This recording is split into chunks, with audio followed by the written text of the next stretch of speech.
All right, let's do it. Is it doing it? We're live. Got the live Welcome to counter the for it. Church of Mabus radio show. Wait, hold on. An error occurred. Did it go live? It's Okay, it saying says live it's on my live. end. All right, for some reason it said in the chat room an error occurred, but it seems okay now.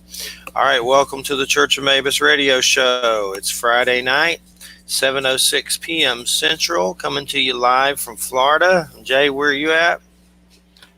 I'm in Pennsylvania. You moved. And then our Yes, guest and is Trebha Cooper. Where are you at, Trebha?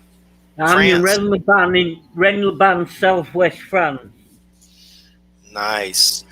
Well, everybody, you're listening to United Public Radio, 107.7. We got some good shows that started on TV I got to catch up with. Doom Patrol started a new one. There's 3 released, and then they come out once a week. Creep Show started. Got to get into that. Creep Show for sure. That's on Shudder. And there's something else, but I forgot. But those 2 I got to do. Oh, another one, Midnight Mass, starts, and that's by that Mike Flanagan that was on Netflix and did a lot of good Stephen King stuff. He did that Shining sequel, Doctor Sleep, and all that stuff. So, gonna have some good ones coming up for Halloween.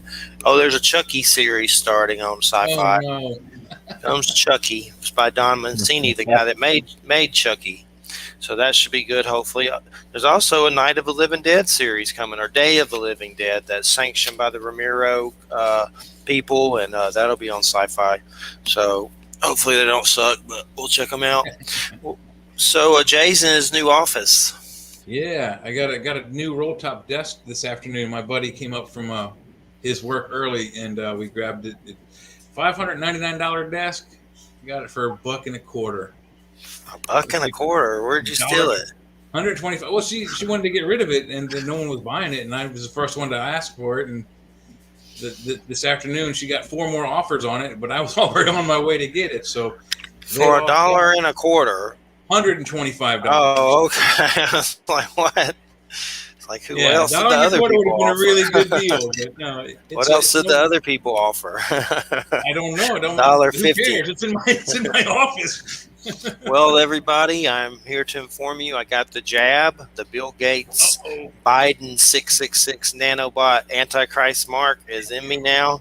I'm kidding, of course. I'm okay. It hurt my arm a lot, but I got to get the second one. That's the one they say will mess you up a little, but it just depends. I've heard other people say it didn't do anything to them. So I got the jab. Went to Walmart and got the jab, baby. Which Walmart. one did you get? The Merck or the Johnson & Johnson? The Pfizer. The Pfizer one? Okay. Yeah, that's why we got such good reception tonight, because I got those nanobots. I got the 5G. Well, I didn't really want to do it. I just don't. I'm a testicular cancer survivor. I saw some story with some kid had that and he got it and croaked. And I've seen all kinds of other stories about people croaking. I'm like, I ain't croaking, I got enough problems right now. I don't want to croak like that. Then Robert David Steele, former CIA, was on the show. And of course, he said it was a hoax. And now on his Wikipedia, it says, die from COVID. And the line up says, thought it was a hoax. That's just a sad way. I don't want to die, really. Did you say also he got the shot too? I don't think he did. Okay. He wanted alternative treatment at the hospital. I don't know. He died. That's all I know. It's weird because I saw this right-wing guy, Benjamin Fulford, saying that the pandemic is a hoax. But he does videos with Robert David Steele all the time. And Robert David Steele's now dead from COVID. So, and he just wrote this. So it's just some of these people confuse the hell out of me. Like, well, I don't think it's a hoax, but I don't think it's the pandemic they want it to be or trying to make it out to be. If you look at, when we've talked about this on the show before, if we look at the Spanish flu in the 1890s, early 1900s, it killed 50 million people. We're only at 4 million so far in the 2 years we're into this. So.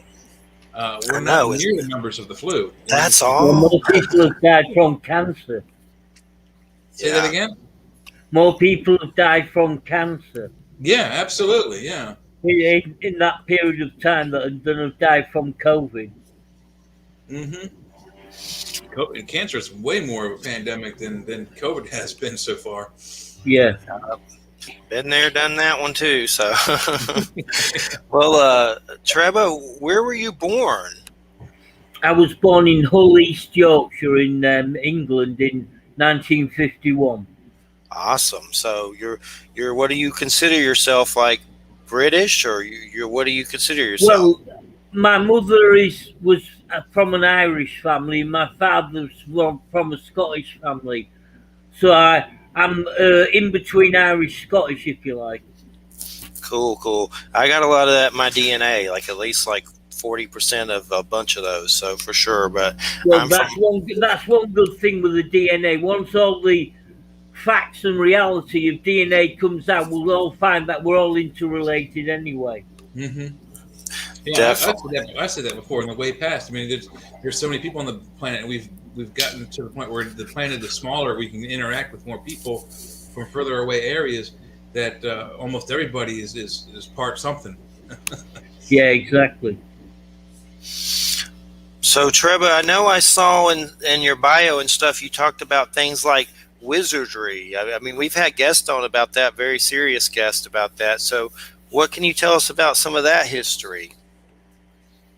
Well, I'll have to go back to my grandfather.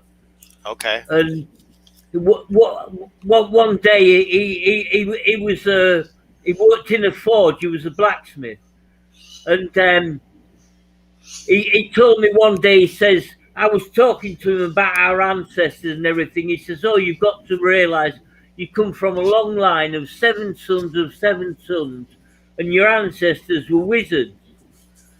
And it wasn't until my friend looked in my ancestry and found out that, going back to an ancestor of mine that came from Ireland in 1509 in King Swinford in England, called Asaria, and Asaria Gill. And Asaria is Irish for wizard.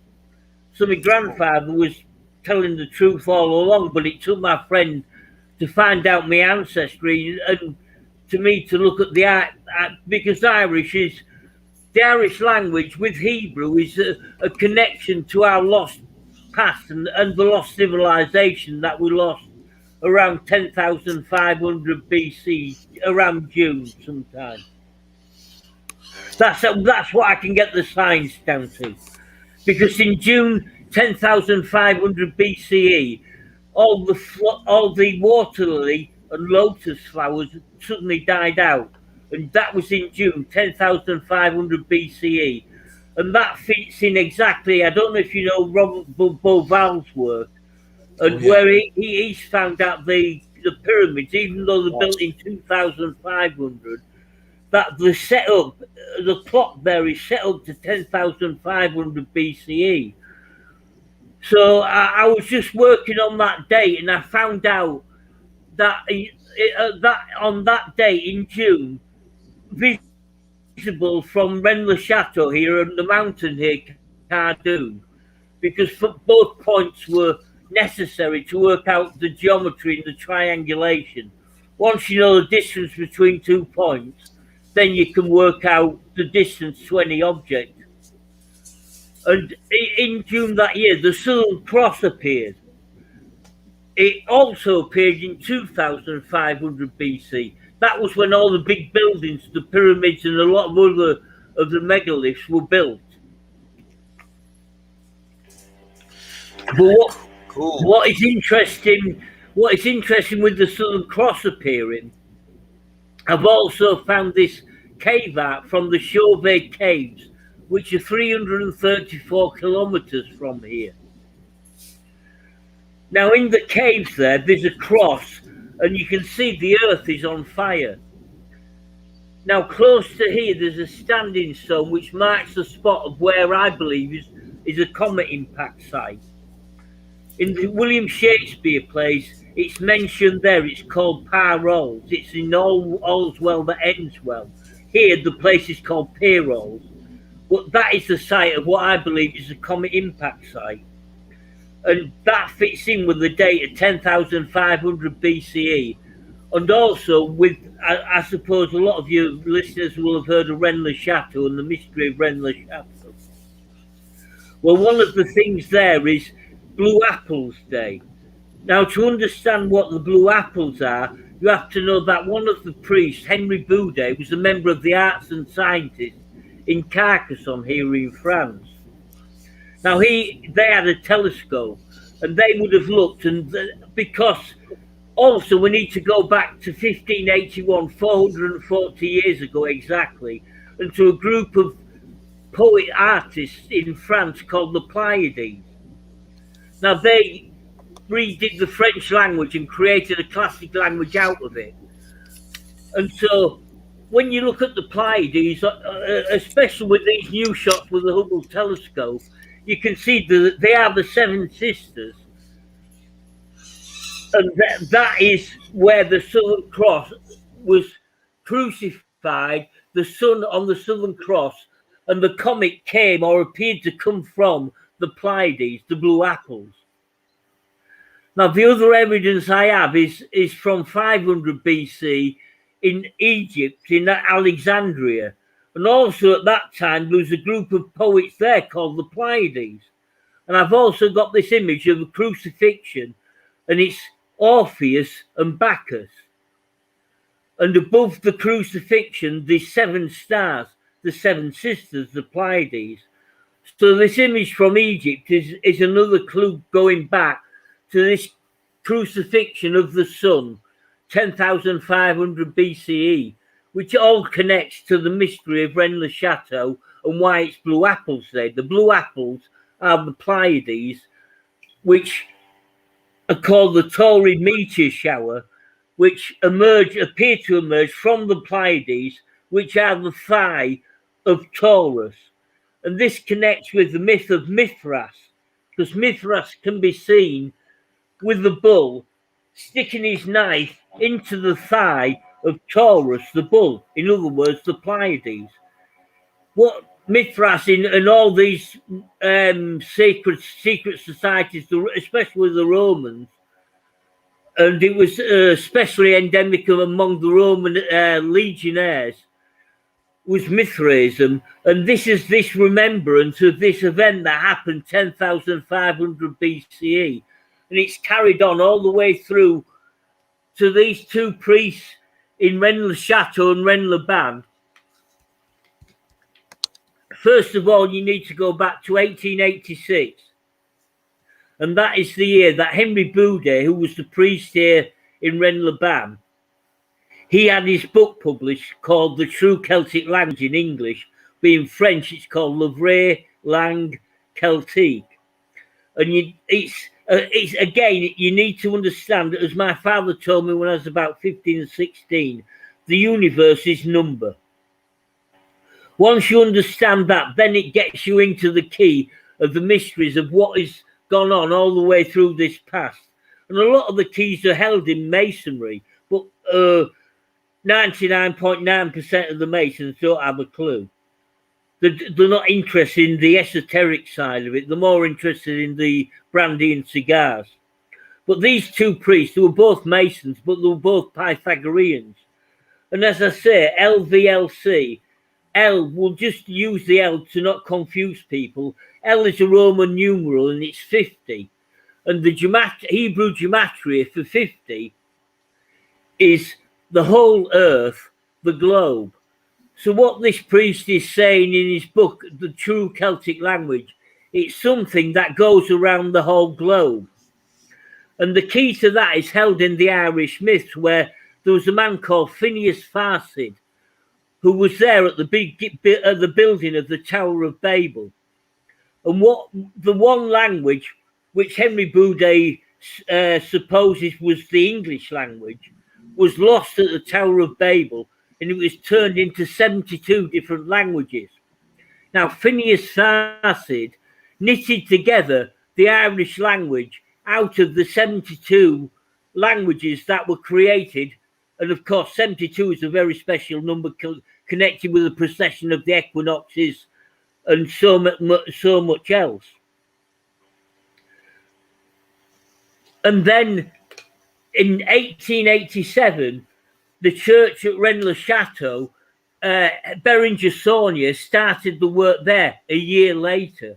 And from 1887 to 1897, there's 11,605 francs spent. That would be around 4.5 million euros nowadays. So the question is, where did he get his money from? And the whole key lies with Henry Boudet.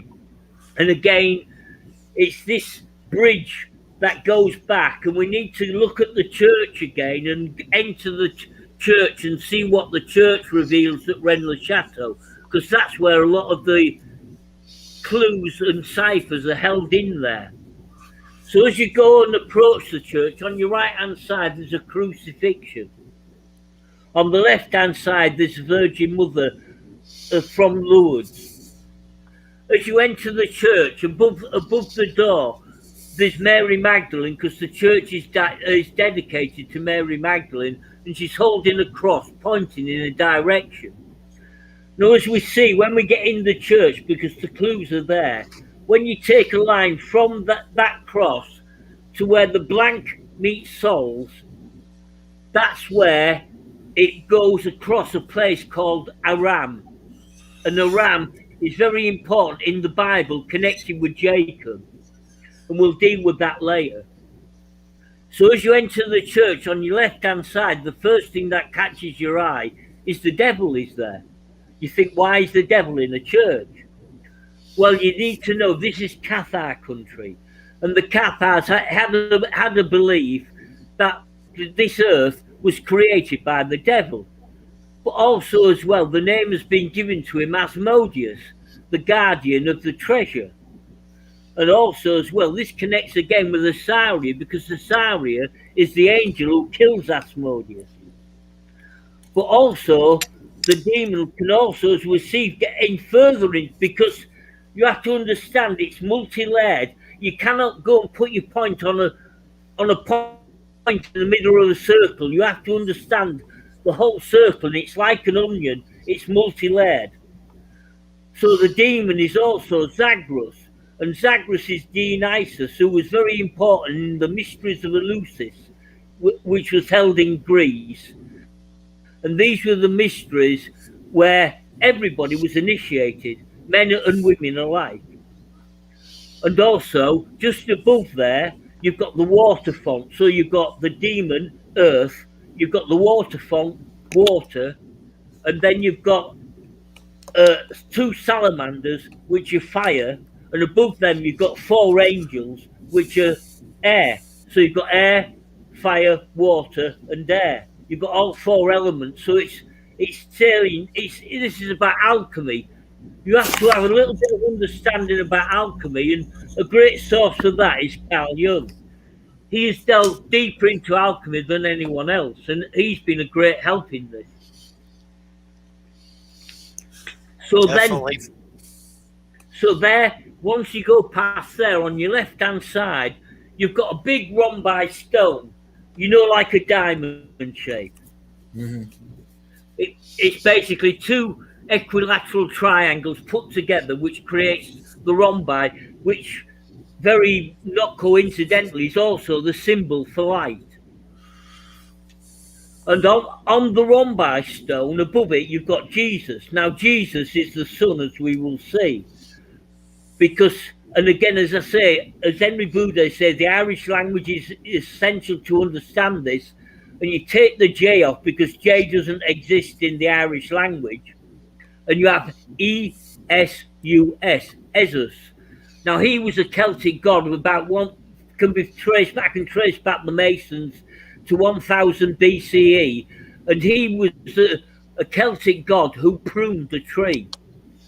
But also as well, you need to understand that Jesus is a composite god, and he's connected with Isa, I-E-S-A, an Irish god, and also Horus. This is where you get the US again at the end, connecting with Isis and Isa, and you see all three again come together to create Jesus. It's a composite god, like the church is this composite multi-layered.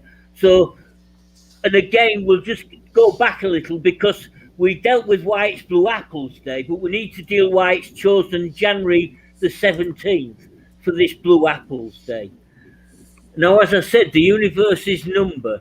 And so if you add all the numbers up from 1 to 17, you get 153. Now, 153 is very important in sacred geometry because all the cathedrals, all the megalithic stones are built according to the sacred geometry of 153.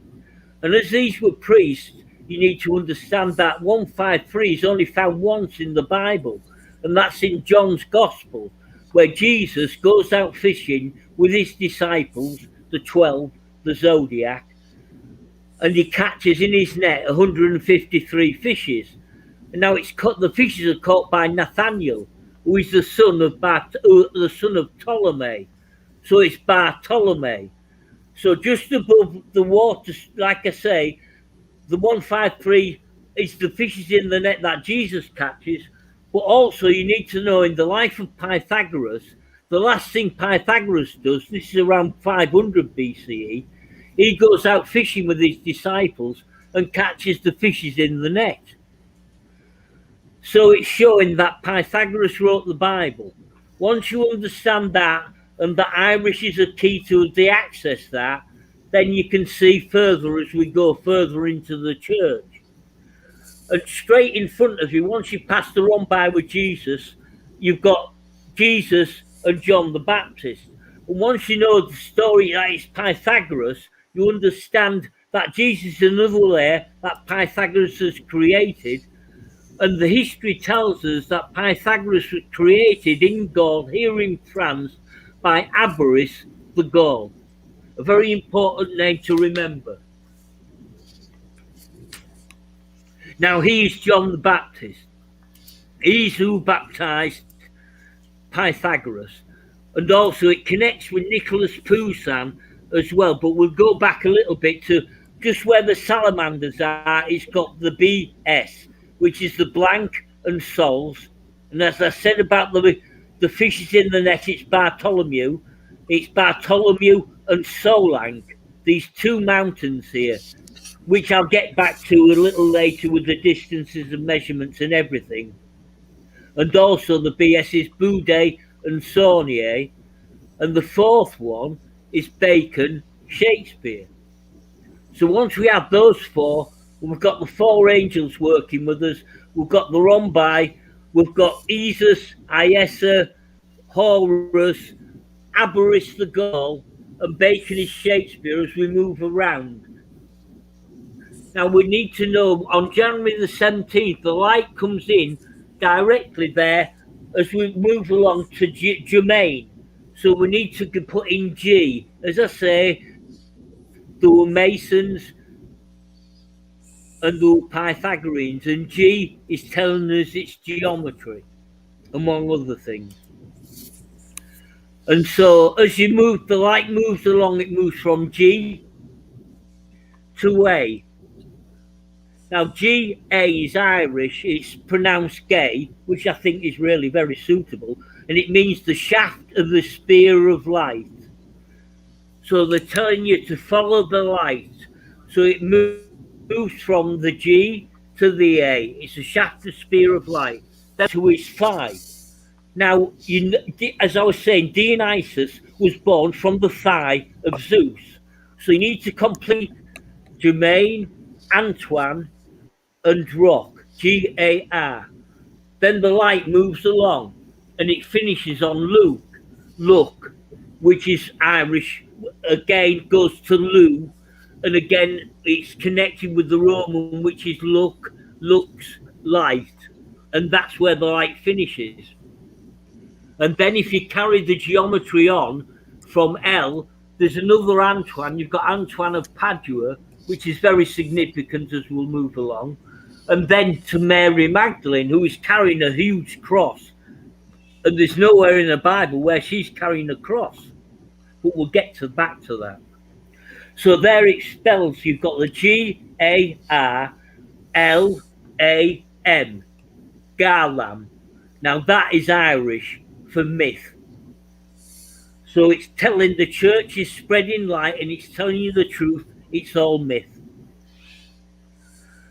But then we need to return to the G-A, the shaft of the spear of light, because it's important why it's the Church of Mary Magdalene. And so we'll deal with that. When you move along from the G to the M, back to the A, G, M, A, it's Masonic. And we have the evidence here in stone, which nobody can disrepute. It's irrefutable. It means Grand Master Architect. And you've got another triangle there illuminated by the light.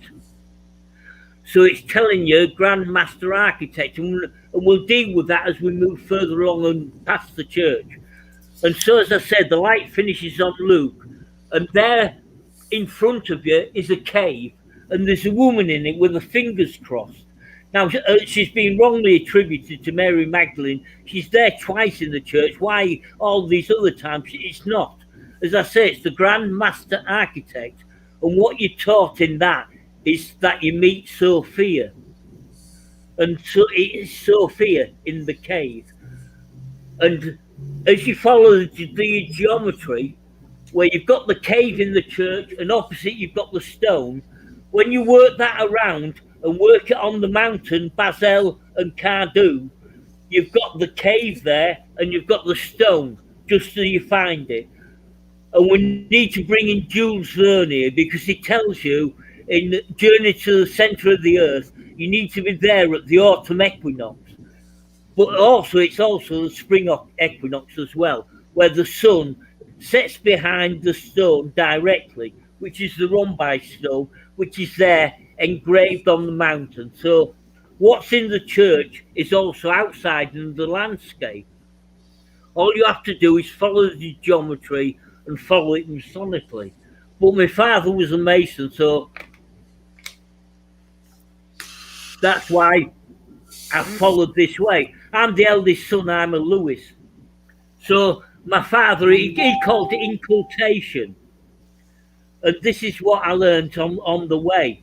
And so, as I say, we've got to Grand Master Architect of Mary Magdalene.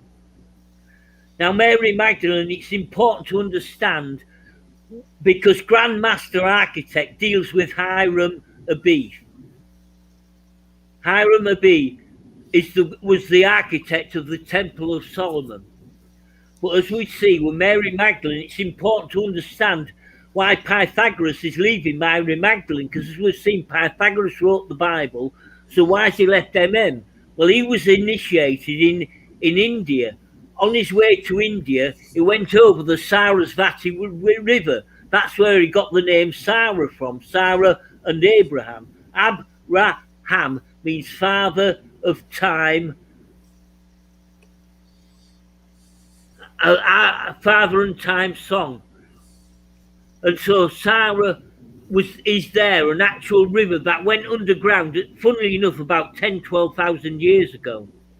And it's connected with an Indian goddess. And when Pythagoras went to India, he learnt about Krishna. And Krishna, Christos, Christ. And it's Krishna, near enough all the images were destroyed by the Christians in India. Krishna was crucified and his arms and feet were pierced. Just exactly as Pythagoras related the story and brought it to the West, and he had to change it to create it for Western eyes, Western ears, because they wouldn't have accepted Krishna and all the pantheon of Hindu gods, because it was all about one God.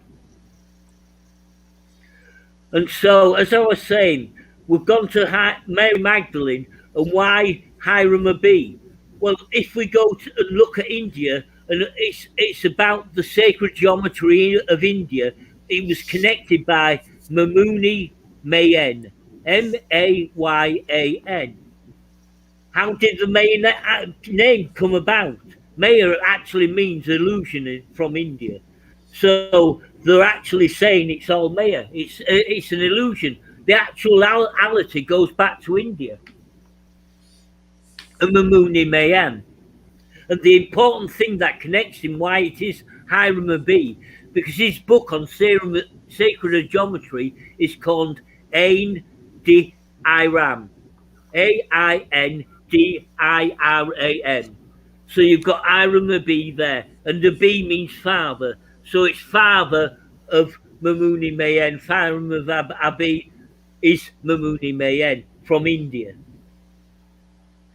So once we've understood that, and that Mary Magdalene has been used that, and she's got this huge cross, why have they given her a huge cross? Well, that is why the light finishes on Luke, because you need to look at the Gospels. Because Mary Magdalene is only a bit part actress. If you look at them as plays, she's only there at the death scene as part of a trinity of women. So it's important, and especially that's why they've left it there in the church, where it's Mary and Martha washing Jesus' feet with the hair, because Pythagoras makes sure you know he says Martha, Martha, M, and then Mary washes the feet. M, it's using repetition. It's what Francis Bacon uses in the Shakespeare plays, as we'll get around to. And this repetition, it goes back. There's a guy called Philo of Alexandria, and he says what you need to do to get deep to the mysteries is look at the mistakes and repetitions. And so that is what is. Mary Magdalene has been given this huge cross because all these men, all these women, all of these Christians, both whatever denomination they want to be, have put this cross on this woman when she's not has no part of it, because she's only has a bit part, which is the death scene, and she's connected. And why that's why it's Magdala, because it's Tower, and we need to get to the real name of Rennes le Chateau. It's not called the Tour Magdala. The original name is called Tour le Horloge, which means clock tower. And as I was saying about Bartholomew and Solang, it's no wonder that it's called Sol Ankh, because it's that connection with Egypt. But we'll need to carry on. We'll finish with the church first. And at the end, you've got Joseph and Mary holding the twins. And this is about the divine twins, about 6-6. Because I said, Pythagoras wrote the Bible, the key's Irish. Now, Moses is supposed to be the one who wrote the Bible. Now, it was just after a Monty Python show, and I said to my dad, we always have these deep discussions, and I said to him, you know, when Moses wrote the Bible, and he stopped me and he says, I think you will find that Pythagoras wrote the Bible. I looked at him and I says, what? Both the Old and New Testament? He says, yes. And I had to think about it, and I thought real long and hard and deep, and I said, somehow I can see that, but I've got to prove it. And he planted the seed there and then. And as I say, Moses is Irish.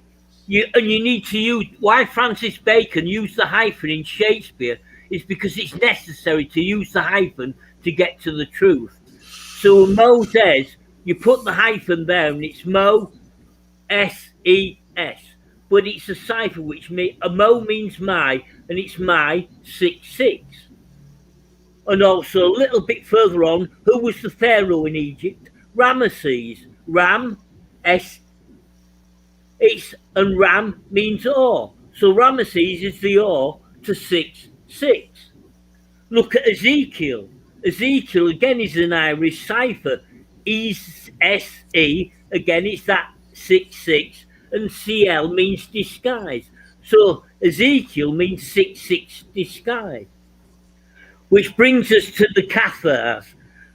And the name is a corruption of the Irish name C-A-T-H-A-I-R,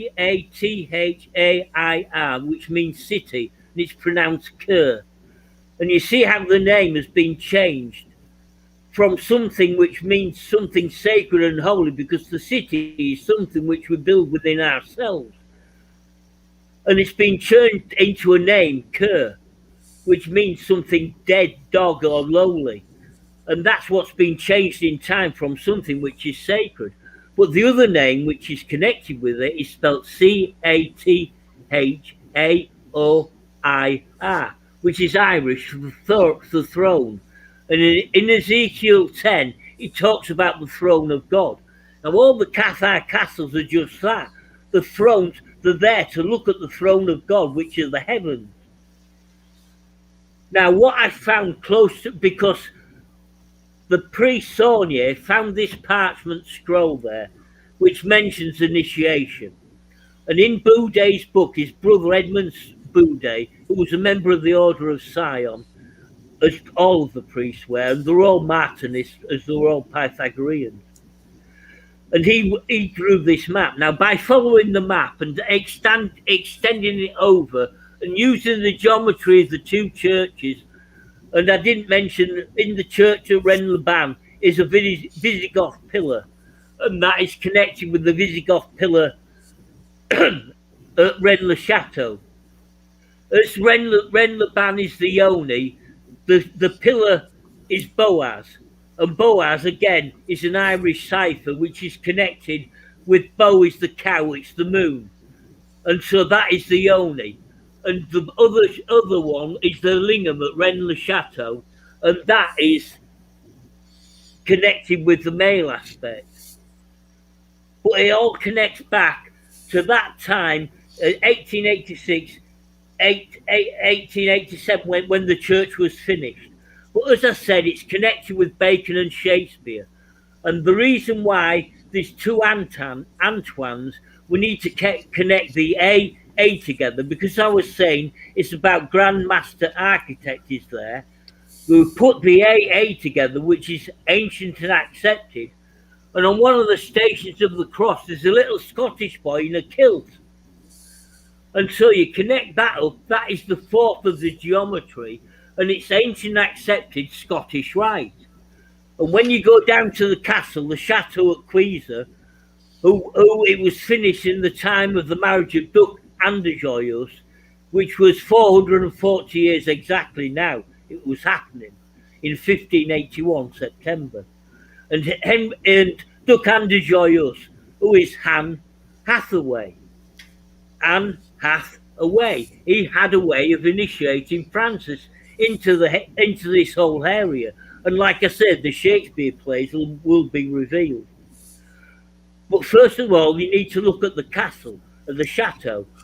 And that inside, when you walk inside, on the walls, there's the Ionic, Doric and Corinthian columns with the rhombus again. And that is the 12th degree in the ancient accepted Scottish rite. You talk about the columns, which comes from the Irish again, column, which means the dove. And of course, a column is just like a dove rising. Hey, Trebha, let me bother you there 1 second. You mentioned the columns, the three kinds of columns: Ionic, Doric, and Corinthian. It's been a while since I went to art school and we talked about those type of columns. It's very significant because you don't ever usually find all three of those in one structure. Is that not correct? That's right. Yes, exactly. That's why it's been left in stone. Nobody can argue about it. And that's why it was 440 years ago. They've worked the magic then.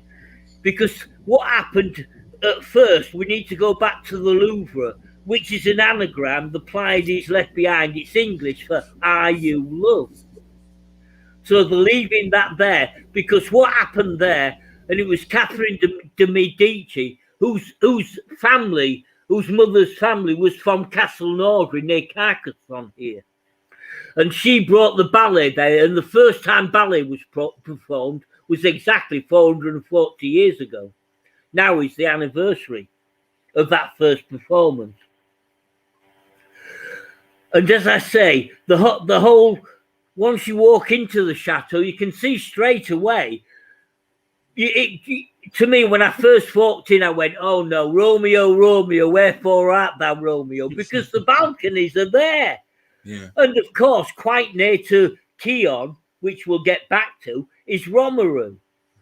And from Romeru to Spain, which you need to go with, we'll get to Don Quixote in a minute because it's connected. But Romeru, on the way there, is Montoriol. And Montoriol is connected with Taurus. And again, the Taurid meter is shower. Bacon is pointing to that. And Montoriol is Montague. So we've got Romeru and Montague all connected there. And then, as I was saying, the chateau in 1581 was Catherine Medici and everything, and was bringing it in. It's all this love. And it's this, there was this beginning, this start that happened in 1967. But what's happening now is that bouncing ball effect. It's that repercussion that's happening again now. And that is going to win everything. Because, as I was saying, the layers of Jesus are connected with Pythagoras. And as I said, to show that Pythagoras wrote the Bible, it's necessary to know the other parchment that was found at the church, the parchment scroll, was connected to the Codex Bezae. Now, of course, this brings us to Bacon again, because the Codex Bezae is named after Theodore Bezae, who took it from Geneva, but its source is in Calabria, and Crotona, Pythagoras' school, is in Crotona. And Theodore Bezae took it to London to Francis Bacon. Francis Bacon had his book published and took it to Cambridge University, where it is now. And it's the New Testament in Roman, in Latin, and in Greek. And that is what the New Testament is based on. And that is the work of Pythagoras that he left with the Brotherhood in Crotona. Because even the Catholic Church admits the Codex Bezae originated in Calabria. So the trail is irrefutable. It cannot be. There's what I've made sure. I've studied the law for 2 years. I've made sure that everything is cast proof, that everything got fixed together. Because my father taught me. He says, "Look, it's a jigsaw puzzle. You just need to find the pieces."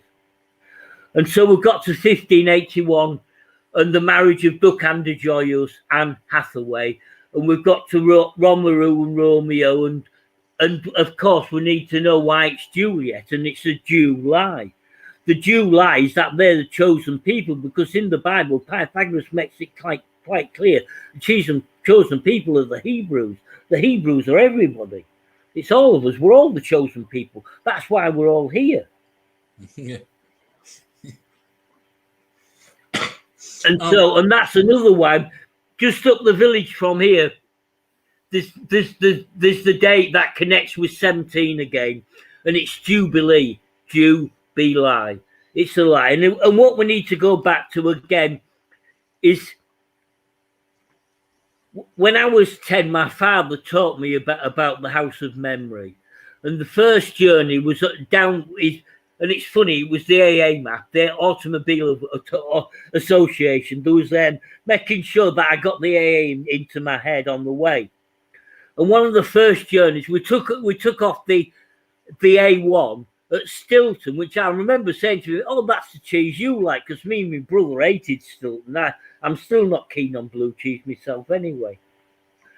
And we passed this place, Aspidella Zooch, and I saw the sign. I says, "Look, Dad, La Siesta. What's La Siesta?" And of course it's Leicester, but in my head I was seeing La Siesta. He just smiled at me. He had this smile with his, where he had, you know, how fathers have with the crow's feet coming from the eyes. And he always used to give me that knowing smile.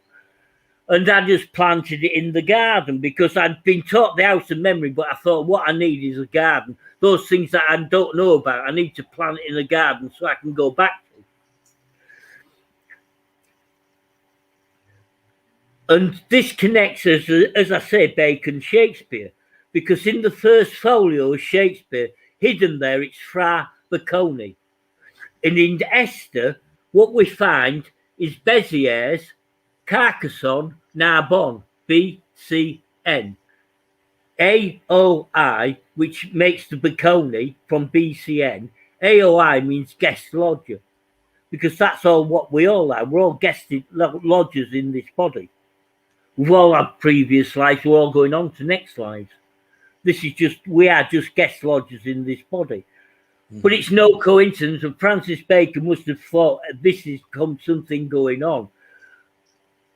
And again, we was talking about Mamoni Mayen and Hiram Abi and connected with the sacred geometry, because what it happens there, it's Queen Vashti. And what you need to do is the Aindir Ram is about Vashtu Shastra. Vashtu Shastra is the sacred geometry. And what it is, it's a Benjamite and Mordecai. And Mordecai, again, is an Irish word which means magician, which we'll get back to because it's all connected. Well, I also want to pause you again there. You mentioned some places I wanted to talk to you about. I don't know if you're familiar with Kathleen McGowan's work, but she does a lot of work at Rennes-le-Chateau as well. And there's also some work that needs to be talked about at Carcassonne. Carcassonne, if I'm not mistaken, first of all, I'm aware of it because I have it as a board game, which is a really, really good board game. It's an area control type board game where you lay down tiles and you try to control areas and score points. But that's aside. The actual city of Carcassonne is a walled city, and if I'm not mistaken, that's where all the Cathars were murdered. It's Béziers, Narbonne, and Carcassonne. It's that they were the three places that Simon de Montfort went to and massacred the lot, because his general went to him. He says, "How do I tell who are Catholics and who not?" He says, "How can I tell who the heretics?" He says, "Kill them all. God will know his own." Yeah, and it's Carcassonne's where we get the phrase "kill them all, let God sort them out," right? Yeah, exactly. Yeah. Béziers, and when you put the triangle there, because Esther is a clue, we've got the ES again. Turn it around, which is SE. Fair is Thea, which means 6, Western. When we draw that triangle, and you can do it on Google Earth, draw it from Béziers, Carcassonne, Narbonne. Look where the point is pointing to, and draw a line from the meridian on the mountain Cardew, and you'll find Western 6 is where the mountain goes, and that goes to a place called Serres, Serres, another Irish cipher, which means age of 6, time of 6. Trace. And when you take a line from the mountain Cardew and take it to go Beckley Tepe, anybody can take a line. It doesn't mean anything. But what is really interesting with this line, it goes past through a town in Greece called Serres. That is beyond coincidence. Why the two Serres? And also as well, when you put the triangle in, there's a place in Egypt called New Serres. There's 3 of them. There's 3 Serres. Just as there's a Rennes-le-Ban here, Rennes-le-Chateau, and there's a Rennes in the north. They knew about binary, but they like working the 3. This is one of the reasons that all of the Gothic cathedrals, and you'll see a lot of the places in your architecture in America, you've got 3 doors. You've got 2 doors or 2 windows in each side with the main door. That's working the 3. Dr. John Dee tells us in the Iris Monoglyphica, Hieroglyphica. I shouldn't say this, but take the ternary and use it to turn into the quaternity. And that's what the priests have, as I've shown, that's what they've done in the church there. They've created 4s all the way along there. But what the evidence is, and it's solid, it's been left there, is this pyramid I've found. Not just the pyramid, I've found 4, well over 4. There's 4 sites in about a line that go from the south to the north to the mountain. The first one just happens to be a 2 by 2 by 2 cube, and it's the first one. And the first degree in masonry is learning about the 2 by 2 by 2 cube, and that measures exactly 2 by 2 by 2. But what comes into it used to be a stream. It's dried up now. I don't know what age, what time. What I need is a geologist, because as I say, I know where the comet impact site is. That's been left in the Shakespeare plays, All Wells That Ends Well, because the clue is the Count of Roussillon, and the main character is Pyrrolls, and the place where the comet impact is Payrolls. And that's, again, another Francis Bacon clue, because there's no way Shakespeare, this mass from Stratford could have created it. It has to be Francis Bacon. And that's why it's been left in the church, Bacon, Shakespeare. But also, getting back to Bartholomew, Solank, when you measure this pyramid that I found, the measurements are in metric. And it's 60 meters by 22.5, 22.5, and then it goes in 12 meters, 6 meters, 3 meters. Now, anybody can work with the numbers because they're all there, the whole solar system there. But when you multiply all of those numbers together, what it gives you is 147,622,500 kilometers. And an astrophysicist measured it from me. When you measure the sun from Rennes-le-Château at that distance, it twice a year it sets exactly between Bartholomew and Solheim. That's why Pythagoras catching the fishes in the net is the sacred geometry of the sun, because both the Pythagoreans, the Druids, the Cathars believed all the pure souls return to the sun before returning back to earth. And that is, and people looking for portals, that is the portal, but only twice a year. 147, 622, 500, and it's there in measurements. It cannot be out. It's irrefutable. So let me ask you this: did Pythagoras develop his theories on triangles based on that catch, that 153 fish? The 153 fishes in the net are concerned with the rhombi. What I've found in my research is that the Pythagorean triangle goes back a lot before the time of Pythagoras in 500 BCE. But it's an incarnation of souls. That Pythagorean triangle goes back all that period in time. It's connected with Stonehenge. If you take a line from Stonehenge to Lundy Island to the Preseli Mountains where they were mined, there's a Pythagorean triangle, 3, 4, 5. If you take that same point north to Arbor Law in Derbyshire, take it to Anglesey, you complete. It's a Pythagorean two Pythagorean triangles together. All those sites are there specifically for that. But one of the secret things of the Pythagorean triangle is connected with Egypt, is connected with Isis and Osiris and Horus, because the straight line is Isis, the line laying down is Osiris, and the square on the hypotenuse is the divine child, Horus.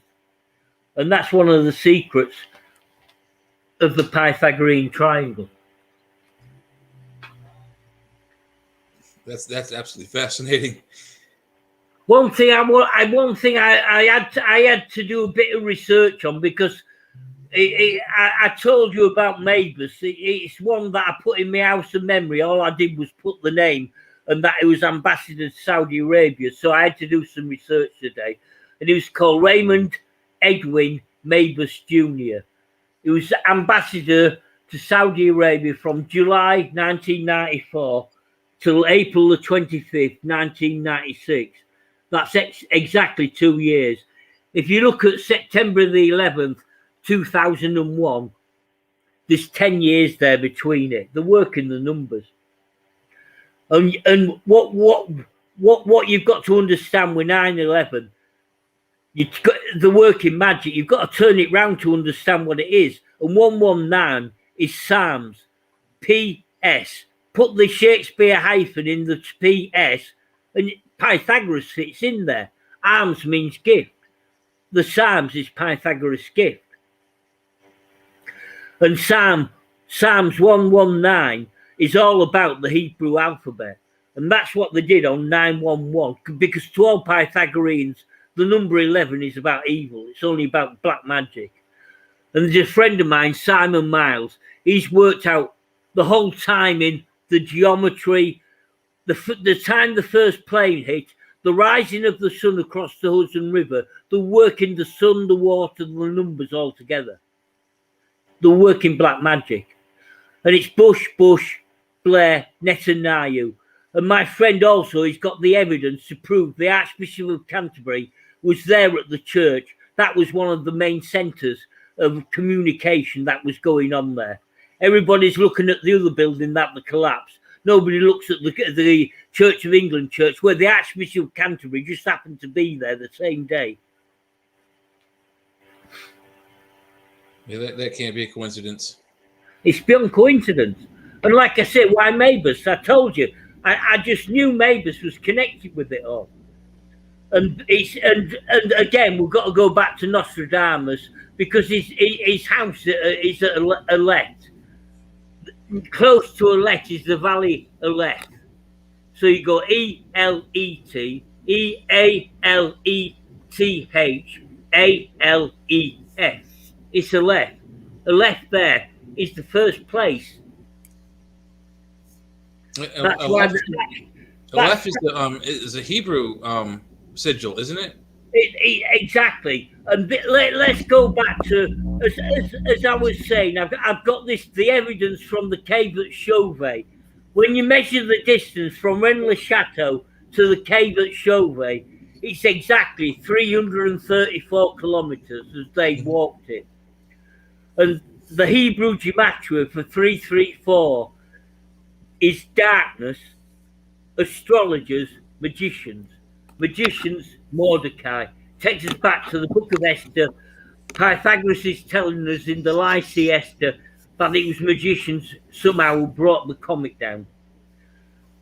But what also we need to put in is Plato's account, where he tells us what happened to Atlantis because they grew too arrogant. They become too arrogant. And as I said, the Irish language is the key. And let's just take Cuba, because that's a favourite one, just off the Florida coast of you. When you put the Shakespeare hyphen there, you've got Cuba. Ba means immersion flood. Ku means the hound. So Cuba is the reminder there in the Irish language of the immersion flood was as fast as a hound. So it's referring to the Chicxulub blast that hit the tip of Mexico? No, that was the dinosaurs. The one I'm talking about is the one that, first of all, part of it, what you need to do is, I was talking to this friend of mine who's the 32nd degree Mason, and I was talking about the comet impact and telling him all the same as I've told you. He says, if you want an eyewitness account, read the book of Revelations. So what I did after that, I read the book of Revelations. You can see it. One part fell on the land, one part fell on the sea. Then there were 6 heads. The serpent had 6 heads. The tail was the 6 parts that came off. There's a guy called, what's his name now? I forgot his name. He proposes that part of the comet hit North America, and that destroyed the ice caps, and that wiped off any civilization or any sites or parts of what was left of the previous civilizations there. But what we can get back to is, again, Francis Bacon and his friend Walter Raleigh. In 1576, Walter Raleigh took Thomas Heriot with him to Roanoke Island. You've all heard of Roanoke Island. Now, Thomas Heriot was a mathematician and linguist. He spent just nearly 2 years with the Algonquin Indians. They were there on the East Coast there. Now, he learned from them the maths and the language. Now, he came back to Francis Bacon, and from Thomas Heriot, Francis Bacon then produced his biliteral cipher. The reason we're talking now is because of binary. Is because of the binary cipher that Francis Bacon learned from the Algonquin Indians. So how we're talking now, we owe to the Algonquin Indians, the Algonquin natives. They're the ones who kept that memory of Atlantis. Because if we look at the language again, Scotland, its name is Alba.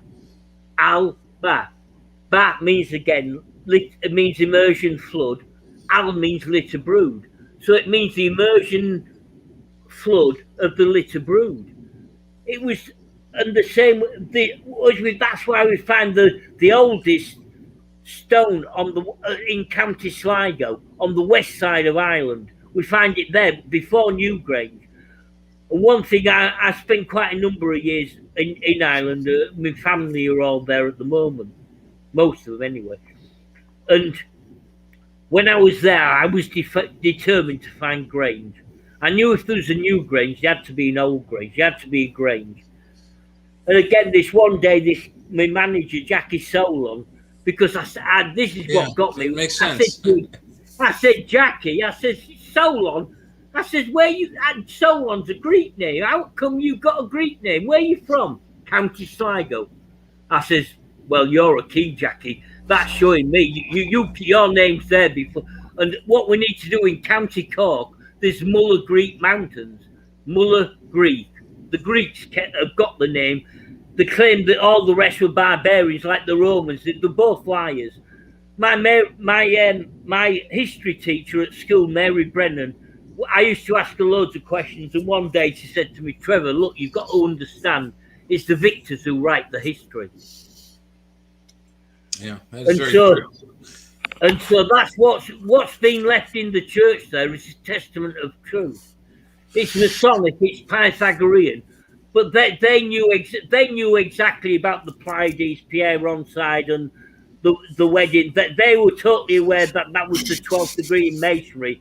Any mason who walks in there, it's totally obvious. In fact, it was funny. One day, this friend of mine, we walked from Rennes-le-Ban to Rennes-le-Château, and we took the measurements on GPS.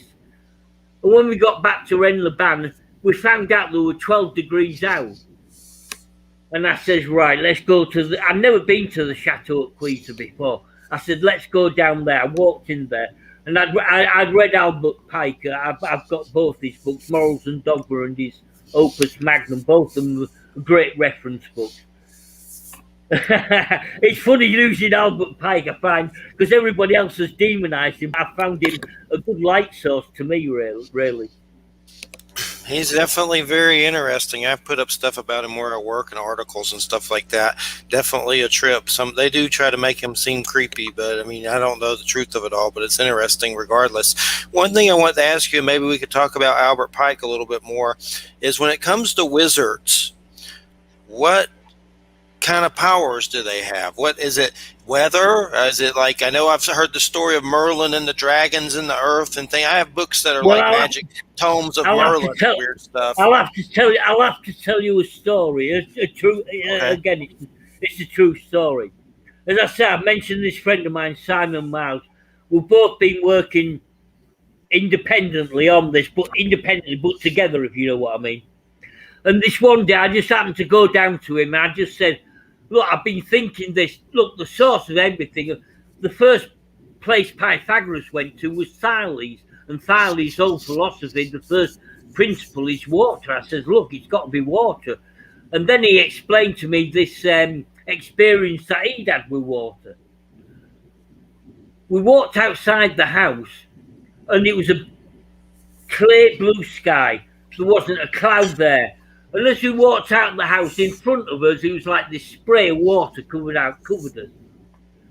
It was like, wow, we'd found this key. And we walked up further up the road, and all of a sudden there was this noise. Now, I've heard about people hearing noises around the planet. This noise was unbearable. We both had to bend down. We both were close to the earth. This noise was that overpowering.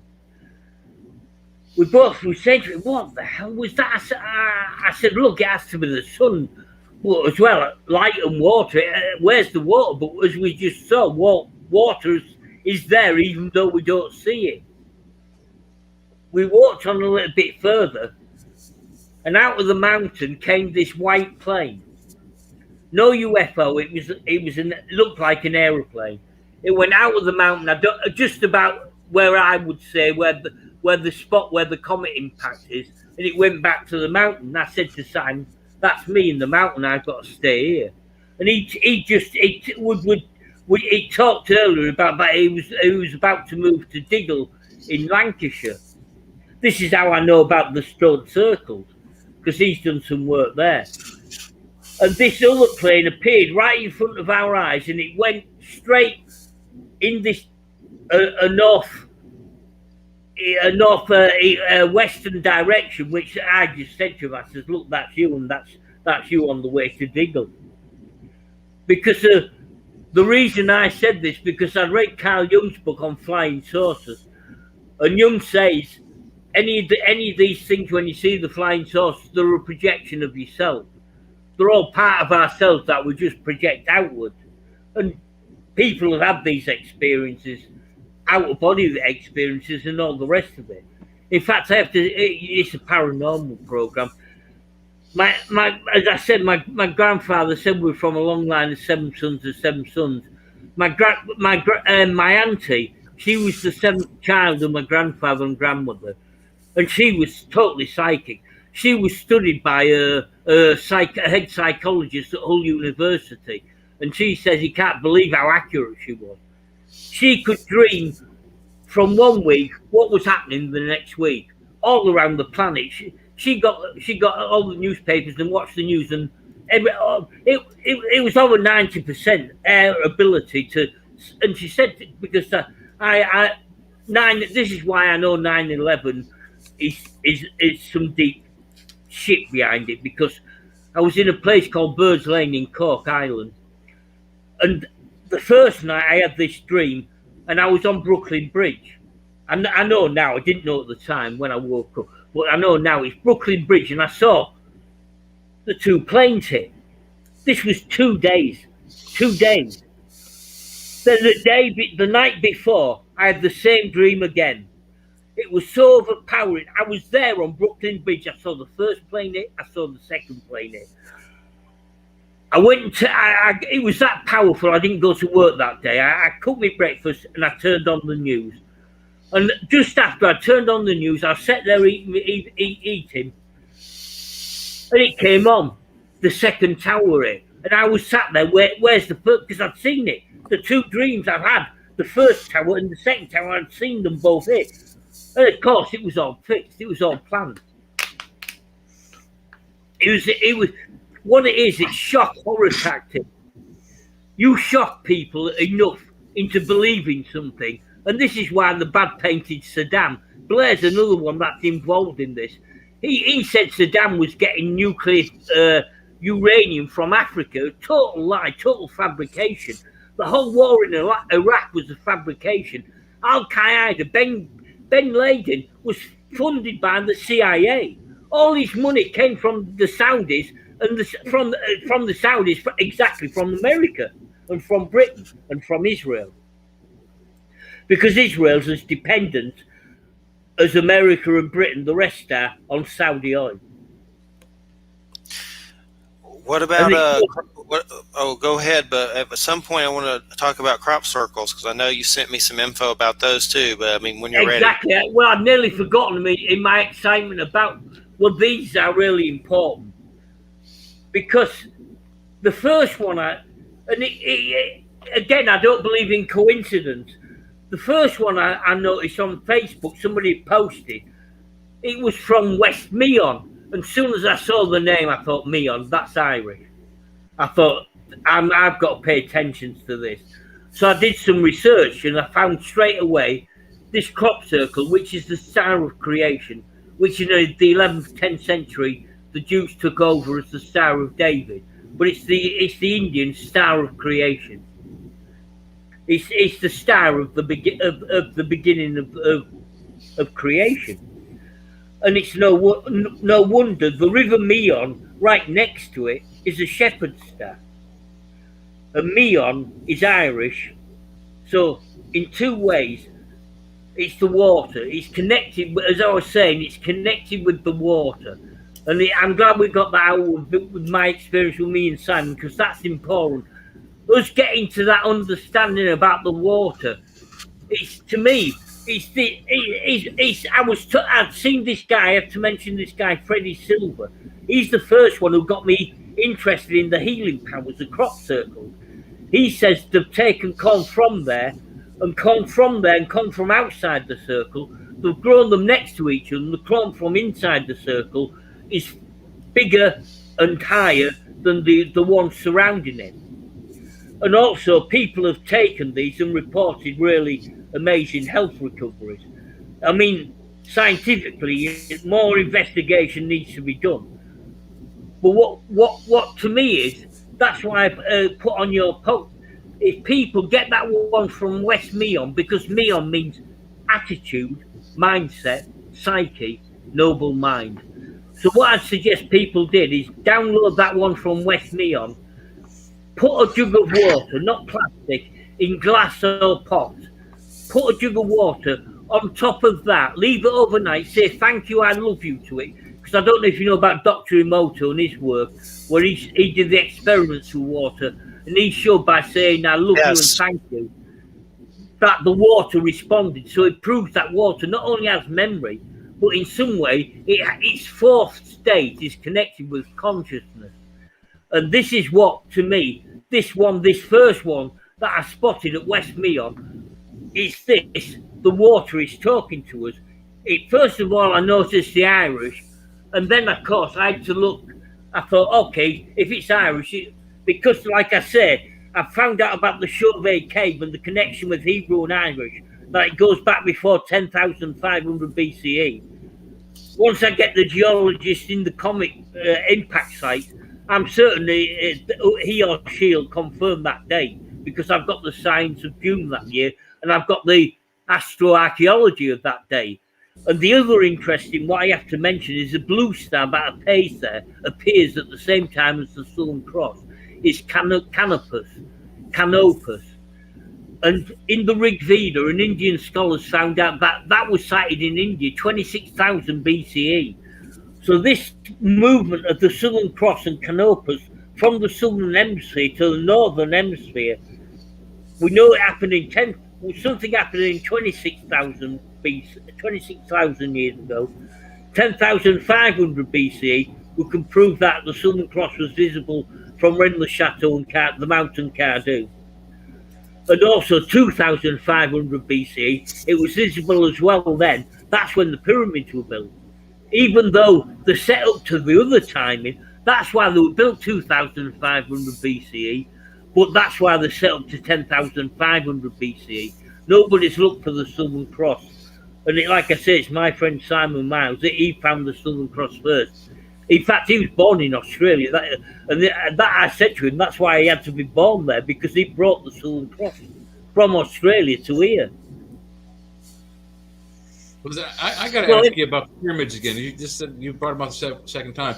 I've done some work in it. You and I, we've been friends on Facebook for years, and we were in some archaeology groups where we talked about this specific thing and the stuff that Bob Newton's looking at in Peru as well.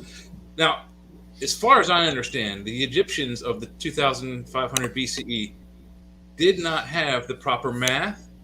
They did not have the proper tools or the proper. They didn't have the wheel. Number one, chariot didn't come out to like 1400 BCE, and they didn't have the compass. All of these tools they would need, especially the wheel, so they could make fulcrums and like cranes and whatnot to carry those. That's why this pyramid I've found here is very important.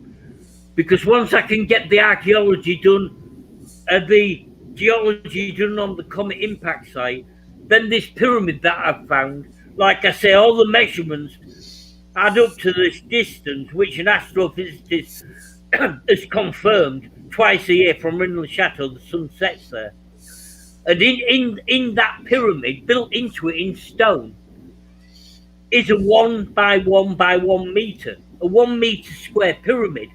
The Benben stone that fits on that they found at the bottom of the pyramid is exactly that 1 meter square. And so the whole knowledge of the well, for a start, we need to look at Cardoux, the mountain, because the meridian there, once you take a meridian through, because I've posted it there, it's a portal. You go through it and you climb upwards, and whoever it was, whether it was Celts or even, I believe before that, Neolithic, who actually they've carved in stone this straight line right up the mountain. Now, when you put the measurements, GPS, take it all the way to the north, take it all the way to the south, and then you put in a meridian exactly at the Great Pyramid. The distances between each meridian, because you have to understand, they understood binary. This is why the Algonquins are the connection to this, and this is why I mentioned binary. They understood binary. This is why there was always two meridians. The mountain Cardoux. This is why the Romans used the measurement Cardo, which is the measurement north to south. Cardo is from Cardoux. And the measurement exactly is equal there. And as I say, I had to find Grange in Ireland. I found the stone circle there. In fact, it's a hole They call it Neolithic. It could be older to me, but it's a whole big huge stone circle, a fallen stone circle, other standing stones. This mound in the middle of a lake. Again, how they did it, I couldn't explain. Because to get the earth, the stones over there, where it came from, what distances, to me, this is as big a feat as the pyramid. It's about half the size of the pyramid, but it's this huge mound in the middle of the lake. Now, this stone circle is important because I used to go in there. My son taught me this Qigong exercise. It's really handy because it connects you with the earth and with the heavens. And I used to do this north and south, east and west in there. And I just happened to come back here to France, and I put in the meridian here, in exactly here in the mountain Cardew, and I decided, okay, I'll put another line, a line of latitude from the Stone Circle Grange across and see where it leads me. Well, funnily enough, it goes straight through Dudley Castle. And Dudley, the Earl of Dudley, just happened to be the father of Francis Bacon. And then you follow the line further on there, and it goes through Berlin. Now, Berlin is an Irish name, beer, line. Beer means past, line is line lineage, so it means past line lineage. And the reason Berlin is there is because of this stone circle in Ireland. It's exactly on the same latitude. It's irrefutable.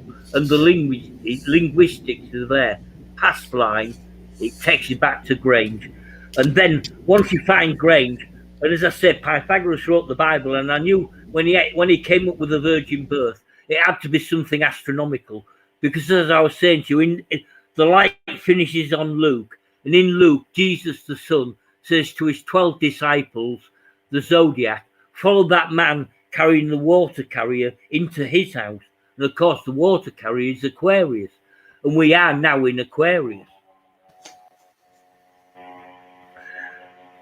And getting back to those stone circles, because it's important, and the crop circles, sorry, because to me, the stone circles were built on sites. These crop circles are ancient. I believe the stone circles were built on top of these crop circles. So, and like I said, it's exactly 440 years ago. But what I then decided to do, I decided to look further back and see if there was anything else that connected to this site, Meon. And I looked back a year and I found this site in France, funnily enough. I don't believe again in coincidence, a place called Vimy. And its nearest river is Meuse. Now, if you look again as a cipher, Meuse, my 6. So again, it's the waters talking, and the crop circle there is a Malta cross. And again, Albert Pike, he says it is connected to the tropics, 23, 27, which is none, to flow, to become, to think, to remember, to rest, to be soiled, the sea, a large river. And again, the large river there is the river Meuse. And when you look back at where it comes from, its origin is Irish, Moas, M-O-A-S. And when you look at, switch it around, you've got Mosa. Again, Mosa is Mohammed. And Mohammed, we need to go back to the Lycée Esther, because the name Mohammed is taken out of the book of Esther. Because Hamed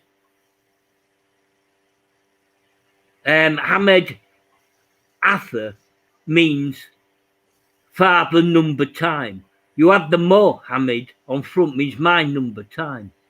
And so whoever wrote it, it's something there which the time is up. The truth is coming out. And it's the crop circles with the geometry that's been left in the stone circles as well, because that's been revealed as well. There's a lot of people doing a lot of important work on the megalith. And then after the one in Vimy, as I say, is connected to Moses as well, and also Amos.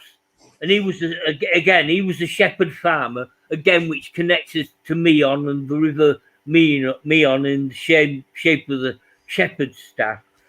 And also it's Soma. So the Soma all comes from the water.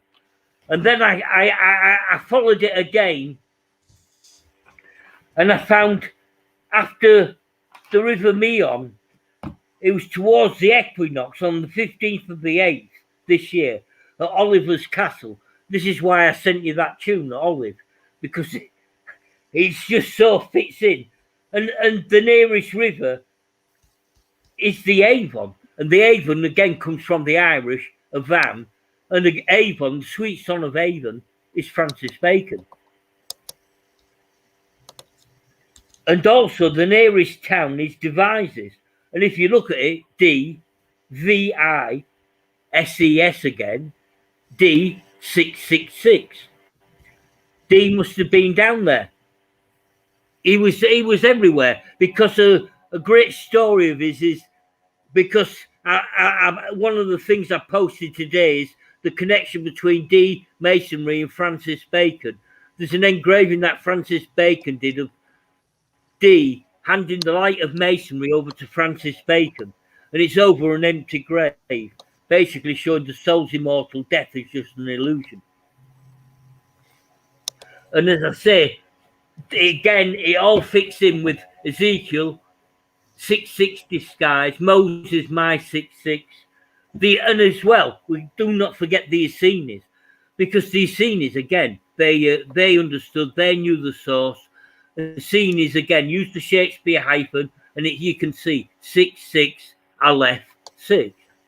They were there, and it's not again next year in June we find 3 dates of 666.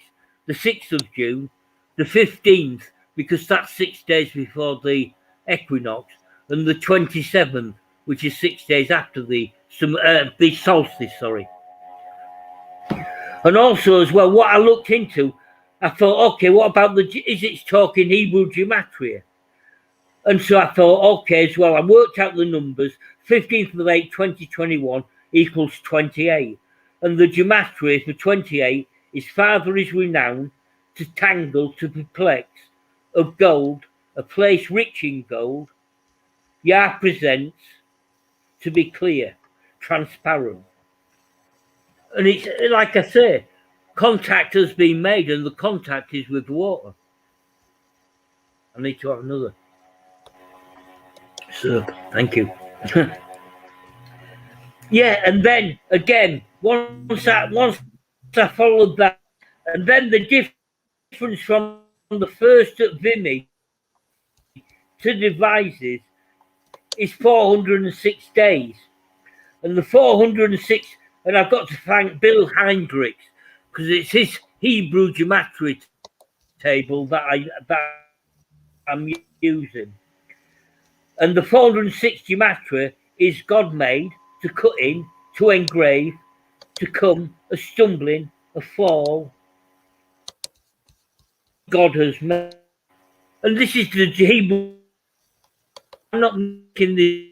This is the numbers. Again, as Dr.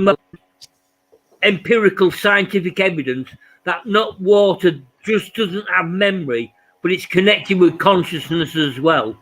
Then it shows with all of these crop circles that water is becoming more conscious. And then after that, I was wondering what happened. Where is it happened? Yeah, and then by following the gematria, on the 25th of the 8th, at Little Knutsford, a direction of Hod Hill, which is an old hill fort, Blackmore Vale, and the gematria is 38, and it says God's training, will of God, to flow, off, or ebb, to vanish, to spring up, issue forth, to produce, to make bare, to strip, uncover, and its valley of vision. Disclose, reveal, open, open up. And again, all the gematria, like I say, I'm not making this up. This is all the numbers. And when you put in the gematria with what the crop circles are, because the crop circles that finished up there is an image of the sun. And also as well, one of the other images that was there is of a circle that you've got, and the inner circle is broken, because we don't need a revolution. What we need to break the circle. We need to break the cycle. And this is why the inner cycle, the inner circle has been broken. We need to break this. And really it's up to Masons to stand up for what's happening, what they're doing. Bush, Blair, Netanyahu, amongst others, amongst many others, are doing to Masonry, because they've turned the light into darkness. And what Dee and Pythagoras, because it can be the Brotherhood was created by Pythagoras. And as you see, all of the initiation, I've been working on some of the, just to give you an idea, I've been working on some of the secret names in Masonry, and they all can be traced back to, as I say, with the two pillars, as we get, as I said, Boaz, which is the pillar here in Rennes-les-Bains, and the pillar at Rennes-le-Château where the Virgin Mary's on is jacking the sun. And jacking is Jachi in Aleph. Again, it's a cipher. And Boaz means out of, from the thrust of the cow. And again, what came out of the thrust of the cow? The torrid meteorite shower, 10,500 BCE. What happened? It wiped out what was before. And it was the rebirth after this comet impact of all that were the people that were here before. And the evidence now is emerging slowly all around the planet. And even if you go to Egypt, for example, look at some of the names in Egypt. They all can be traced back to Irish. Hathor is Irish Athger, which means to recall. This is what it's all about. It's about to recall. Amana, where Akhenaten had his main city. Amana is Irish for time in plural, showing us the circle needs to be broken, but it's been broken because time is out of sync. We need a calendar that takes in the sun and the moon. It's binary, sun, moon. That's why it's Jachin and Boaz. It's sun and moon. They both need to be worked together. And we need a new calendar. And we need a new educational system, because getting on to one of the problems that we do have, and this is going back to Francis Bacon again, one of the engravings he left behind is called In Dies Meliori, which means better things to come. And in it, it's got an A in light and an A in shadow. And the A in light is Athena and Apollo. And the A in shadow is Aquinas and Aristotle. Because all the science we have now is based on Aristotle and Aquinas. All the scientists, you ask them, they'll say that their roots are Aristotle and Aquinas. Even if they're not Catholics, they'll tell you this. This is what the philosophy is based on. This is what the education system is based on. It's producing people who look for the point in the circle and miss the circle that is surrounding them. And the circle is a symbol of infinity. It has no beginning and it has no end. And one of the problems, and this goes back to a friend of mine, Michael Maloney, who was at UMIS, the University of Manchester Institute of Science and Technology. In 1969, on Britannia Corner, he came, and I said to him, "What are you doing? What are you studying?" And he says, "Oh, we're doing about black holes, wormholes, and white holes." And we got talking and everything, and I suddenly got thinking in my head, he started describing black holes, and I said, "Well, with a white hole, that explains the center of a galaxy. In the center of a galaxy is a white hole. The black hole sucks in the energy, it goes through a wormhole into the center of the galaxy in a white hole." But we've got this idiot Stephen Hawking, and I read, this friend of mine who's a scientist said to me, "Have a read of this Brief History of Time." I read it in a day, and I went back and I said, "Where is all the energy gone?" He doesn't explain where the total amount of energy absorbed by a black hole goes. And then about 2 years later, he comes up with a lame excuse. Oh, there's an escape of radiation. It still doesn't explain the total energy absorbed by a black hole. And we go back to Shakespeare, Francis Bacon again, a great play, Twelfth Night, and where we find the first use of the word singularity. And the character Malvolio says, I want to be a singularity. And that word brings on the onset of lunacy. He's put in a prison, and in prison is taught, is said, and is confronted about the immortality and Pythagorean teachings, and he denounces it, and he's kept in prison for even longer as a lunatic. And all these people, Hawkins, Richard Dawkins, he's another one, Selfish Gene, he's never even taken into account RNA. They're all idiots. The reductionist Aristotelian Aquinans, they're still working for the Roman Catholic Church in their minds, even though they say they're not, even though they say they're atheists, they're liars. They're working according to Aristotle and Aquinas. And like I say, once you look at the center of the galaxy being a white hole, and all that energy from a black hole goes through, and I think it's something to do with plasma, through a wormhole into the center, that explains the spin. If there was a black hole, like some idiots have said, oh, there's a black hole out there, there's a black hole at the center of the galaxy, where does the spin come from? If the black hole's at the center of the galaxy, it's absorbing everything. But when I saw some of the images that were from the center of the galaxy, to me, it shows something coming out. It doesn't something being absorbed in. And their interpretation is Aristotelian Aquinal based. But when you've got a Pythagorean Platonic mind and you look at the interconnectedness between everything, then you understand the way to understand black holes is by geometry. Put the golden ratio round around a black hole with the physics, and you'll suddenly find out the wormhole and the white hole as well. But the science is based on this Aristotelian Aquinan, and the whole education is as well. Everybody is taught to think and reduce everything to a point. And this is why everybody's put into a debt prison. Again, it's this Aristotelian philosophy. Get you into a prison, put you into debt. This is one thing my father taught me not to get into. Don't get into debt. I was about to I'd saved up enough money to buy a building plot for £3,000. This was in England. And I went to my father because just before that, about 3-4 years, a brother Mason of his, Eddie Keach, they both said to me, do you want a job? So I said, yeah, okay. And so I went off to Winterton, this town nearby, and there was this lines marked out in chalk and rope. And he said, dig out that. You've got a day. And he left me, just with me pack up and a flask with a cup of tea in. And the first day I dug out all of that, my hands were red raw. The second day the concrete came and they had a great vibrator, which is like a dildo. And you've got to put this into the concrete so you get the air out. And my hands after that were red and raw. And then after that, after a few days after the concrete had set and everything, I was put on the mixer.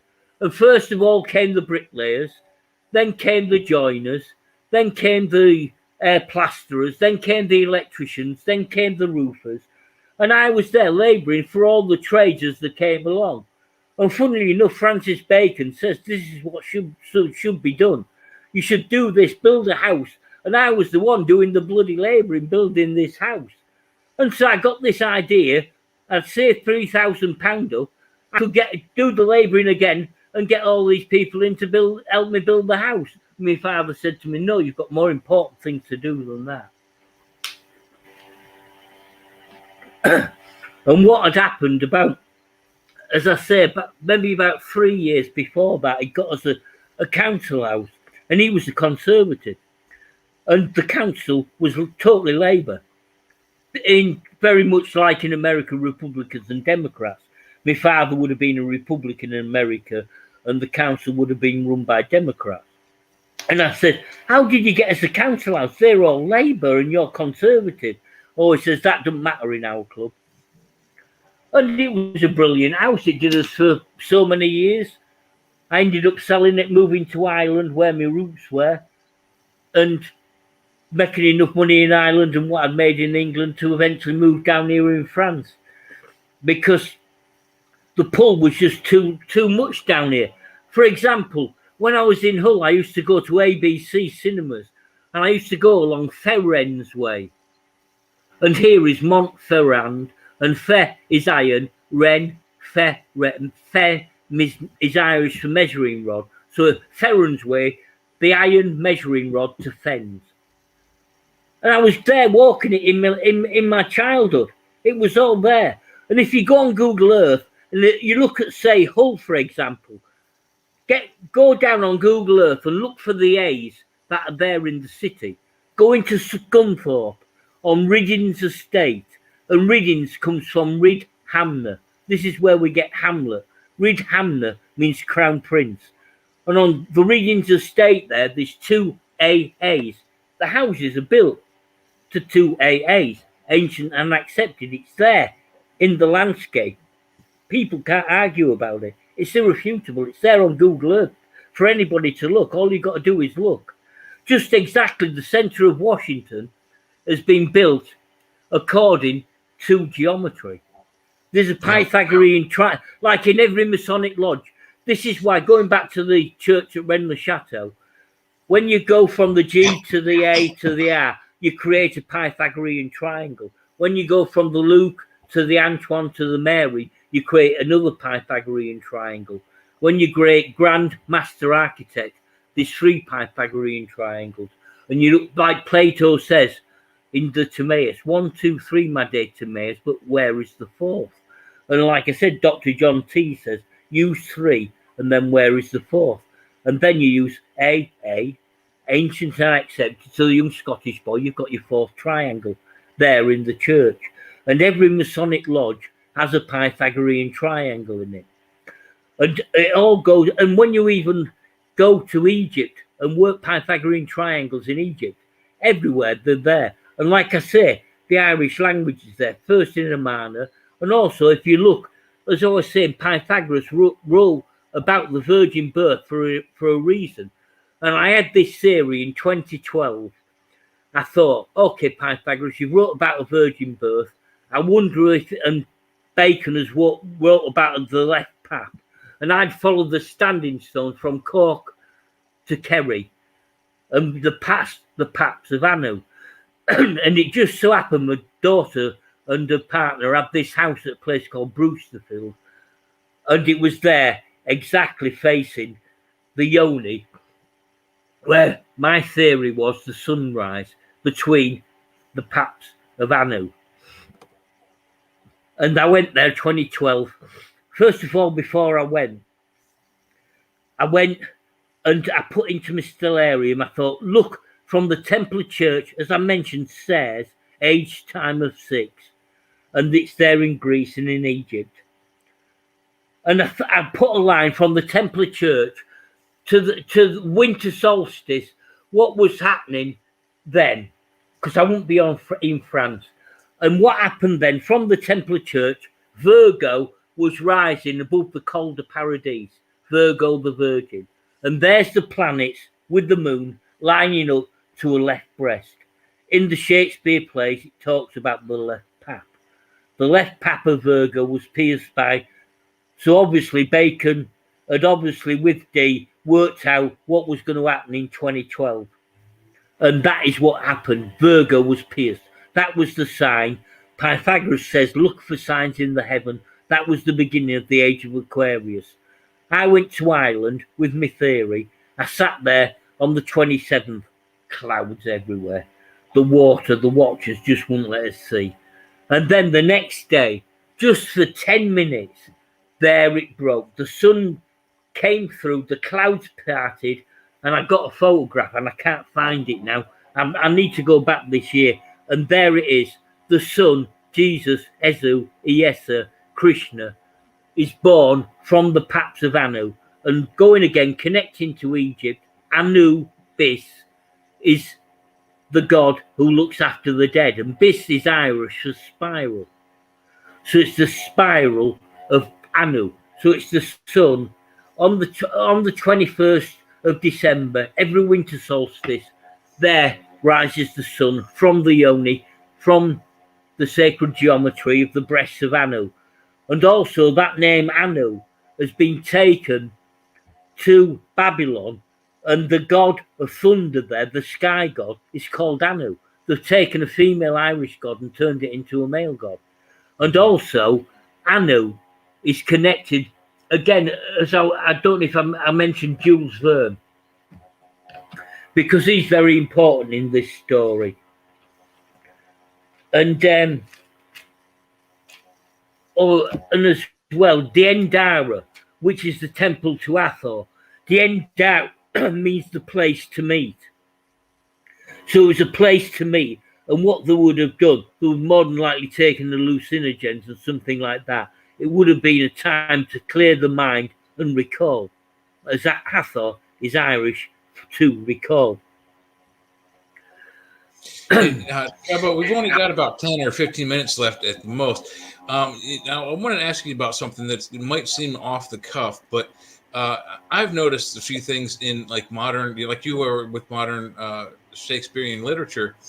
I don't know if you can see on the private chat, I put some lines up there from Jethro Tull's song, The Cup of Wonder. And I was wondering if you could give me your opinion on this. Particularly, you just mentioned the Standing Stones. I'll go to the second one I put up. In the song, he says, ask the green man where he comes from. Ask the cup that fills with red. Ask the old gray standing stones that show the sun its way to bed. Can you find a connection to with what you've been talking about this whole show with the Standing Stones and all the other type of? Well, yeah. The green man, again, going back to Egypt, the green man is Osiris, and when you use the Shakespeare hyphen Os Iris, Os is Irish, means above or beyond. Re means king, and C is fairy mound. So it means the king above, beyond the fairy mound. And the fairy mound, as I've shown, is Cardu. Because going to Jules Verne, in Journey to the Centre of the Earth, it says you have to speak scar at it. And that, when you look at it, is keep out of the cars. And cars is Cardu. And like I said, Jules Verne was a member of the Secret Society, but he's a Pythagorean. I posted a photograph, and funny, this photograph of him has on it released for 2022, and it's Jules Verne with a 5-pointed Pythagorean star there.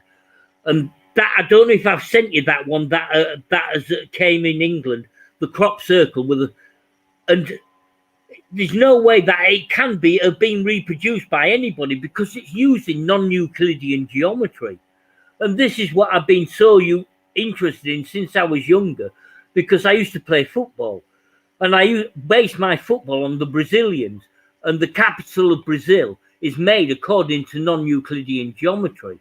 And I got in trouble once with my math teacher when he was talking about the parallel lines and Euclid, and I said, well, look, if you take parallel lines out into space, they're going to bend and meet together. He threw a rubber at me. But now, non-Euclidean geometry, we know the parallel lines, that's what broke down. That's why we have non-Euclidean geometry, because the parallel lines, once you take them out into space, they bend because of space-time, and the parallel lines eventually meet. So that blew Euclidean geometry out. Just exactly the whole Stephen Hawking's ridiculousness about the one-sided singularity. He'll be looked on in the future as a madman, just as Richard Dawkins will be. Richard Feynman, another madman, totally lunatic. The only one among them who had any brains was Einstein, and the guys who worked with quantum physics, especially Wolfgang Pauli. He's really interesting because he said, and he worked with Carl Jung, he said that all of his knowledge and understanding of quantum physics came through his dreams. And then Feynman says anybody who understands quantum physics is a lunatic. Well, Wolfgang Pauli, who came up with it, says he got it through his dreams. Who's the lunatic? Yeah. I'd say Feynman's a lunatic because he's another Aristotle and Aquinas. The same as Richard Hawking and Stephen Hawking and Richard Dawkins. They're all tied with the same brush.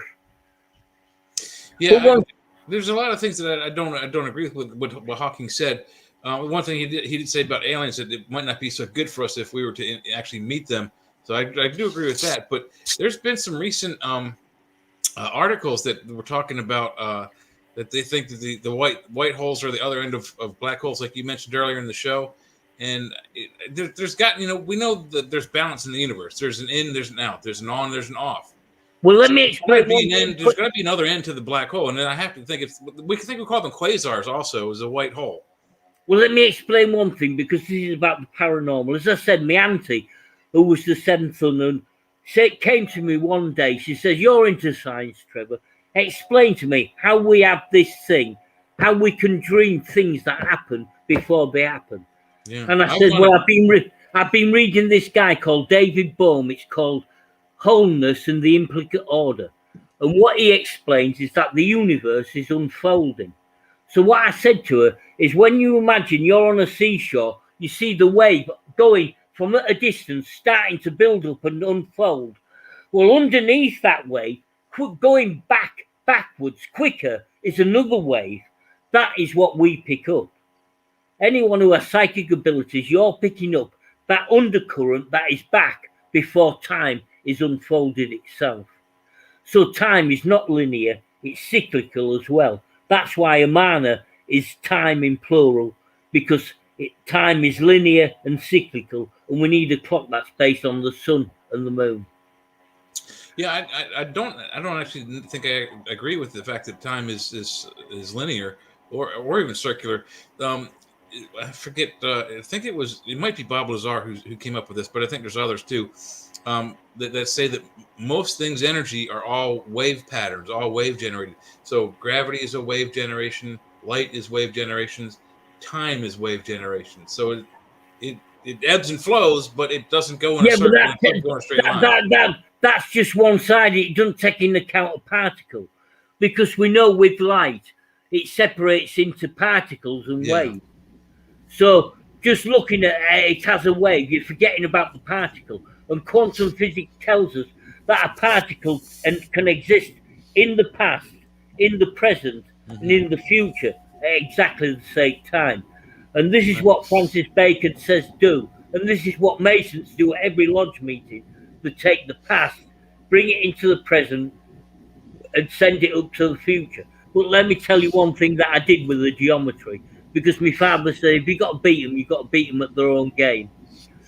So 9 years ago, what I did, I didn't use the site of the Little Bighorn. What I did, I used what I think is the observation site where Crazy Horse and Sitting Bull planned the battle. And then I took the line to a cross that's in Nova Scotia. Nova Scotia is Scotta, an Irish, and Scotland is named after, but she was an Egyptian princess.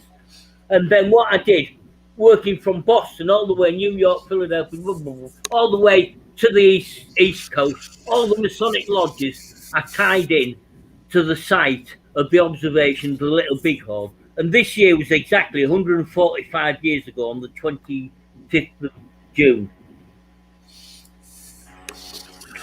So, light will be coming soon. Hey guys, the same as they do, because that's what we're doing with 9/11. They were working the geometry, the numbers, and what it was shock horror tactics to make everybody believe the scapegoat. Because this is why the scapegoat is in the Bible, because the scapegoat is being used, and Iraq was the scapegoat.